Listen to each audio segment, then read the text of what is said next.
Et salut tout le monde, bienvenue dans Fighters, le podcast d'un amateur de sport de combat pour les amateurs de sport de combat.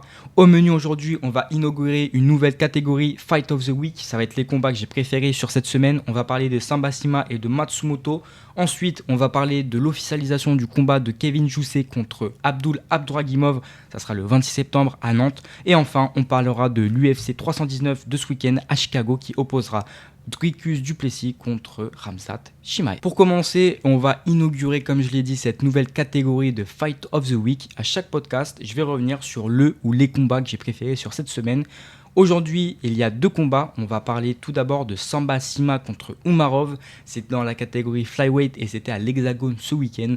C'était un super combat parce qu'on a bien vu Umarov, l'adversaire donc de Samba Sima, qui avait une lutte en chaîne assez rapide, qui était très opportuniste, notamment au sol. Il a failli placer une clé de bras. Donc voilà, très très opportuniste. Moi j'ai adoré l'attitude de Samba Sima. Voilà, déjà son entrée avec les gladiateurs, bon ça c'était stylé, bon, c'est vraiment hors combat. Mais même sur le combat même, on a vu qu'il était très à l'aise, peut-être trop. On l'a bien vu avec cette tentative de clé de bras qui a failli passer. Mais bon après, comme il l'a dit Samba Sima, à chaque danger il a une solution. Il a trouvé la solution, donc là on ne peut pas lui porter à faux parce que il a trouvé la solution. Très varié Samba Sima, high kick, low kick, point très rapide, bon cadrage, vraiment excellent. J'ai trouvé ce combat, déjà son premier combat, il était magnifique, notamment avec ce KO là où il met un low kick arrière, middle, feinte, high kick, c'était excellent, un très très beau KO. Et là il revient face à Umarov, un lutteur, vraiment, moi j'ai trouvé Umarov, c'était pas un plombier, on voyait qu'il avait quand même des armes, et Samba Sima il s'amusait. Il a joué au toreador, vraiment c'était un super combat, j'ai adoré. Donc hâte de voir les suites des combats de Samba Sima, puisque j'aime bien la personne en dehors de ses combats, et j'adore également le combattant. Pour le deuxième combat, j'ai choisi Jones Matsumoto. C'était lors de l'UFC de la semaine dernière. Alors, c'est un combat, ce n'est pas classé, mais j'ai adoré le combattant Matsumoto. Même le combat est vraiment top. C'est une belle guerre. On a Jones qui est quand même assez limité. C'est un combat de striking. Il utilise seulement son anglaise et il touche pas beaucoup avec son anglaise. Il a une anglaise qui est assez dure, par contre. Tu vois qu'il tape fort, mais il touche pas beaucoup. Alors qu'à côté, on a Matsumoto, donc qui est un Brésilien. Ne me demandez pas pourquoi il s'appelle Matsumoto. Peut-être qu'il a des origines japonaises. Matsumoto, très varié, un énorme middle, des bons genoux, un high kick en combinaison, donc voilà, 1-2 high kick, ça passe vraiment très bien et c'était super beau, des gros calf kicks, une bonne variation des zones de combat, il va taper la jambe puis la tête, il va taper la jambe puis le corps, il va faire corps-tête, enfin, il a perdu son adversaire sur de nombreuses combinaisons comme celle-ci. Et vraiment, j'ai adoré. J'ai adoré le premier round, c'est Matsumoto qui le perd. C'est Jones qui prend le premier round. Et après, Matsumoto, il revient sur le deuxième, troisième. Les middle, je pense qu'ils ont bien sapé le cardio de Jones. Et vraiment, un super combat. Matsumoto, en tout cas, moi, je retiens ce mec et j'ai hâte de voir ses prochains combats. Ça y est, c'est officiel, le main event du PFL Nantes le 26 septembre opposera Kevin Jousset contre Abdul Abdouragimov en welterweight. C'est un combat qui avait été tissé il y a quelques semaines maintenant. En tout cas, c'est officiel, j'ai hâte de voir ce combat. Ça va être une opposition de style assez différente. On a plutôt un judoka en la part de Kevin Jousset et on a un jujutsuka de la part de Abdul Abdouragimov, pardon. Je ne sais pas si ça se dit comme ça. En tout cas, voilà, on a quelqu'un qui pratique beaucoup de jujutsu pour Abdul et beaucoup de judo de Kevin. Le striking, ce n'est pas non plus leur point fort. Enfin, en tout cas, voilà, moi je me rappelle de Kevin Jousset. Je suis pas très fan du fighter. C'est une très belle personne, j'aime bien, enfin une très belle personne, j'en sais rien, mais en tout cas, voilà, en dehors de ses combats, voilà, c'est une personne qui est agréable à suivre. Moi, je suis pas très fan du fighter. Je le trouve très très limité techniquement sur le striking. On l'a vu sur ses derniers combats. Il prend beaucoup de coups, il est très rigide. Moi, je suis pas très fan de ce genre de striking. Voilà, il s'était pris beaucoup de coups face à Brian Battle lors du dernier UFC Paris. Abdul Abdouragimov, c'est un peu différent parce qu'il se prend moins de coups, je trouve. Il se prend un peu moins de coups. Est-ce qu'il a un meilleur striking? Je ne trouve pas. Les deux, c'est pas des monstres en striking. Par contre, on a Abdul Abdouragimov qui a un excellent niveau au sol. On le voit tous ses combats, il emmène ses adversaires au sol. Par contre, ce combat, il est très très intéressant parce qu'on va voir c'est qui le meilleur au sol. Tout simplement, on pourrait facilement dire que Abdul va défoncer Kevin parce que Kevin il est sur une série de défaites, que Abdul était sur une série de victoires. Moi, je pense que c'est un peu plus compliqué que ça parce que Kevin, c'est du calibre UFC. En tout cas, c'est du calibre ex-UFC.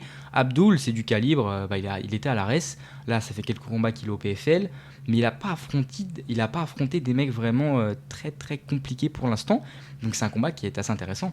c'est un combat qui est super intéressant parce que si Abdul bat Kevin, eh bien, ça montre qu'il a peut-être le niveau UFC. Alors bien sûr, on ne parle pas du niveau top 15 pour l'instant, mais au moins l'UFC c'est pas seulement le top 15, hein, c'est rentrer dans l'UFC, battre des mecs pour arriver au top 15. Donc il a en tout cas le niveau hors top 15, ça c'est certain, vu que Kevin y était, et il a même gagné. Par contre, si Kevin bat Abdul, eh bien cela signifie que Abdul n'avait pas un niveau pour aller à l'UFC tout simplement, et que Kevin a encore des choses à faire dans le milieu du très haut niveau peut-être, d'enchaîner des combats. On ne sait pas si c'est un one-shot de Kevin Joussé au PFL. En tout cas, c'est intéressant parce que je pense qu'il va prendre des sous sur ce combat, et donc via ses différentes défaites à l'UFC, je pense qu'il en a besoin. Même pas sans parler d'argent, bien sûr, juste niveau médiatique, ça va lui faire du bien, je pense, de retourner, faire un main event à Nantes, ça va vraiment être super. Je vais essayer d'y aller parce que c'est un combat qui m'intéresse. La carte, on n'a pas eu encore d'autres combats, je crois, mais en tout cas, c'est vraiment un événement qui m'intéresse beaucoup. Je l'ai dit, c'est à Nantes, c'est le 26 septembre. Et donc voilà. Franchement, beaucoup d'interrogations sur ce combat. Si je devais mettre une pièce, je mettrais une pièce sur Abdul quand même, parce que je pense qu'il peut avoir un meilleur striking que Kevin. J'ai envie de dire qu'être judoka, c'est sympa, voilà, il peut amener au sol, mais bon, amener au sol Abdul, bah après, tu as toute la partie au sol qu'il faut faire face à Abdul, qui est qui est une pieuvre.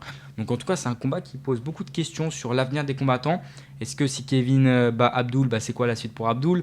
Inversement, si Abdul bat Kevin, qu'est-ce qu'il va faire? En tout cas, c'est un combat qui pose beaucoup de questions, et moi j'ai hâte de voir la suite de la carte du PFL Nantes, bien sûr.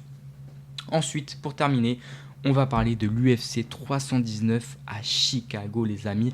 Gros fight, peut-être le plus grand fight de l'année pour l'instant, parce qu'on a beaucoup d'incertitudes. C'est vrai que quand on a eu Ilia Topuria contre Charles Oliveira, on se doutait un peu de la finalité. Personnellement, je voyais Ilia s'imposer. Peut-être pas autant facilement, mais je voyais quand même Ilia s'imposer. Là, on parle quand même de Dricus du Plessis contre Khamzat Chimaev.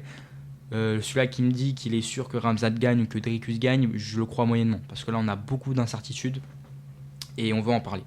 Tout d'abord, il faut savoir que voilà, Dricus, c'est un peu le champion, comme Israël Adesanya l'a dit, c'est le champion, c'est le fighter le plus nul, le plus fort. C'est-à-dire qu'il a un style vraiment atypique, on dirait il est nul, mais en fait il est trop fort. Et du coup c'est trop marrant parce qu'à chaque combat il est underdog. Quand il défend sa ceinture, à chaque fois il est underdog face à Easy, face à... Ah, il était peut-être au même niveau face à Strickland. Là il est encore une fois underdog et finalement il arrive à sortir à chaque fois des perfs. Voilà, il est trop fort ce mec. Il est trop fort. Face à Israël Adesanya, il se prend une pilule pendant 2-3 rounds et finalement bah, il a un cardio invincible. C'est un putain de buffle ce mec. Il arrive à soumettre Adesanya. Incroyable. En tout cas, c'est un combat vraiment très très compliqué. Je mettrais une petite pièce sur Khamzat. Pourquoi? Parce que Khamzat, c'est une machine, il est terrifiant ce mec. Il a quand même des petites facettes qui font que je suis pas sûr à 100%, notamment ce combat face à Kamaru Usman, même si c'était un short notice contre un des meilleurs champions de la catégorie. C'était en welterweight, donc forcément c'est pas pareil. Après, il y a aussi son combat face à Gilbert Burns. Mais pareil, c'est des combats qui datent. Kamaru Usman, je crois que ça va faire bientôt 2 ans. Gilbert Burns, c'est pareil. Ça fait 2-3 ans que ça s'est passé. Il a eu le temps de s'améliorer. Là, on a vu ses derniers combats face à Whittaker. Que dire face à Whittaker? Bon, on va pas dire que la victoire vieillit très bien puisqu'il a perdu également face à Rainer Derrider. Mais Derrider, ça va devenir un potentiel challenger pour le titre. Donc, c'est pas si déconnant que ça. En tout cas, voilà, moi j'attends de voir ce combat, je pense que c'est quelqu'un qui peut prendre la ceinture face à Dricus. C'est une battle de lutte, qui sera le plus fort, hein. Je ne vois pas les deux se faire une guerre en striking, pourquoi pas en soi, quand il y a deux strikers qui s'affrontent, on peut avoir un combat au sol. Alors, si on a deux lutteurs qui s'affrontent, pourquoi ne pas avoir un combat de striking? En tout cas, c'est un combat que j'attends beaucoup. Franchement, c'est une grosse carte. Et ce main event, voilà, moi j'ai juste envie de m'asseoir et de regarder qui sera le nouveau champion. Parce que je le redis, mais on n'a pas de champion. Quand un combat pour la ceinture s'organise, on n'a pas de champion. C'est bon. Dricus défend sa ceinture entre guillemets, mais il pose sa ceinture et il la reprend ou il la perd. C'est comme ça. Donc en tout cas, gros combat.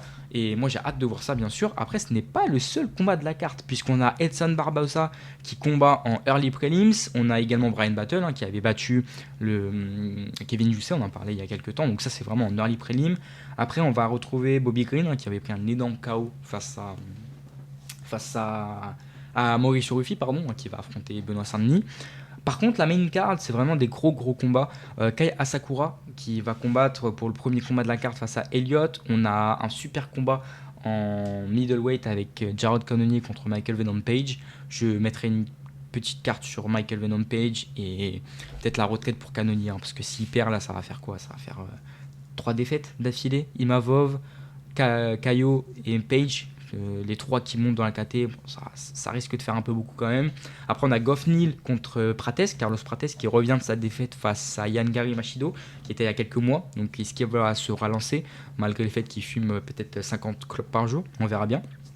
Et on a le co-main event en featherweight qui est Murphy contre Pico, un combat qui m'intéresse aussi pas mal. Je vais pas vous le cacher, les combats qui m'intéressent plus, c'est les 3 derniers, hein. C'est Cannonier Page, Asakura et Prates. C'est vraiment, en fait, j'adore Prates. C'est un gros style Muay Thai et j'adore ça. Kai Asakura, les Japonais, moi je suis fan, hein. Je suis fan des Asiatiques. Je trouve qu'ils ont un style à chaque fois très agressif, très beau à voir. Après, je ne connais pas trop Murphy et Pico. Peut-être c'est ma faute, hein, mais c'est vrai que je ne connais pas trop ces combattants. Alors que Asakura, Cannonier Page et Prates et Goff Neal, je connais. En tout cas, le UFC 319, c'est à Chicago. C'est une très grosse carte. Moi, j'attends ça vraiment avec impatience. Je vais me regarder ça le dimanche. Et vraiment, j'ai très hâte de voir qui sera le nouveau champion du Duplessis ou Shimaev. On a eu une petite déclaration de Duplessis quand même qui est pas très sympa, qui dit que pour lui, le successeur, ou en tout cas celui-là qui a le plus de chances de prétendre au titre pour un futur combat, ce n'est pas Imavov. Voilà. Donc on apprend aujourd'hui que les classements ne servent à rien. Tu as beau être premier de ta catégorie, et bien finalement ce n'est pas toi qui mérite de prendre le fighting, le title fight. Je trouve ça un peu idiot de la part de Duplessis, sachant qu'il y avait quelques temps il encensait Imavov en disant que c'était un très bon fighter. Là maintenant il dit qu'il ne mérite pas la chance pour le titre. Voilà, c'est clairement du business, on l'a bien compris. C'est avec Imavov, c'est pas celui qui vend le plus de pay-per-view. C'est un peu dommage. Après, je pense que sincèrement, si Imavov bat Caio Borraio, je vois pas qui tu peux mettre à Duplessis, à part Reiner Derrider, mais voilà, Derrider, il a battu le lutteur là, Bonnie Cole il y a pas longtemps. Là, il a battu Robert Whittaker. Tu peux pas l'envoyer pour la ceinture. Il manque au moins un combat contre un top 5. Donc après, tu vas envoyer Caio Borraio s'il bat Imavov, mais pareil, ça veut dire Caio, il passe de la 7ème place à la première, c'est quand même assez compliqué.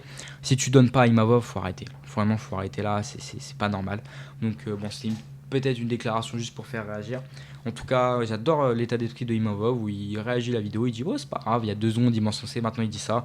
J'ai un combat, je me concentre sur ça et on verra pour la suite. C'est la mentalité qu'il faut avoir, je pense. Duplessis, il a un combat, il est dans son combat. Imavov, il a un combat, il se focus sur son combat.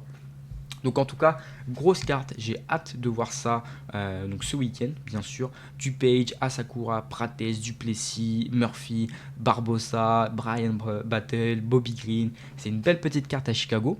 Donc c'est la fin de ce 2e épisode de Fighters. Alors on va essayer bien sûr au fur et à mesure des épisodes d'améliorer le contenu, de rajouter peut-être des jingles, des génériques, d'améliorer les catégories, de bien les nommer. Faut voir aussi pour l'ordre si je fais le Fight of the Week en premier, si je le mets en 2e. Tout ça, on va voir, on va l'étoffer au fur et à mesure. De toute façon, c'est un podcast qui va évoluer, qui est voué à évoluer pour essayer d'être meilleur à chaque fois, bien sûr. En tout cas, j'espère que cet épisode vous a plu et on se dit à la semaine prochaine pour le prochain épisode de Fighters.